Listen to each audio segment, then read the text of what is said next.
көңілім ортаймайды, анасы бар адамдар ешқашан қартаймайды.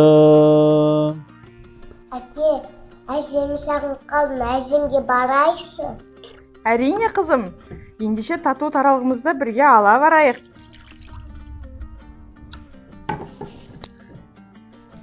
Анасы, әжеге сыйлыққа не апарамыз? Гүлдер де шыға қойған жоқ. Ол жағын уайымдама қызым, өз қолымыздан бұйым жасап апарамыз.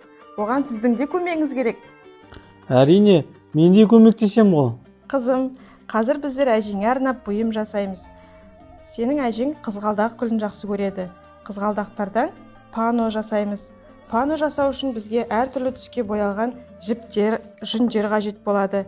Және қайшы, өзінің арнаулы инесі, губка керек болады. Ал енді бастайық.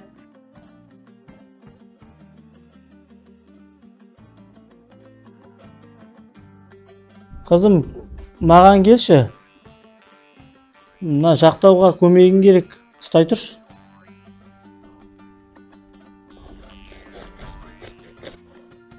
Маған өлшегішті алып беріп жіберші. Жақтауды өлшеп берейін. Арамен кесіп, екі бұрышын ағаштың бекітіп аламыз.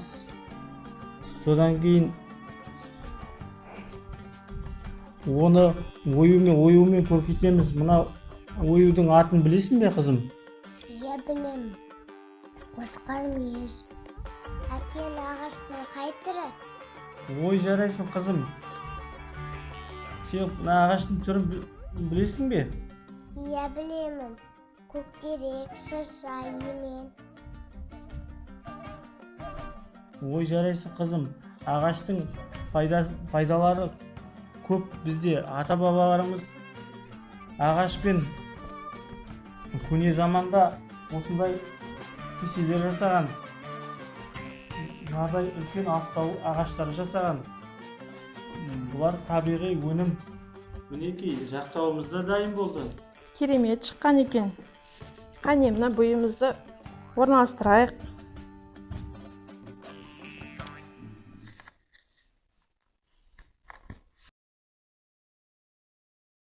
Ал дайын болсақ, жолға шығайық. Қалыққай, әжемге баратын болдым.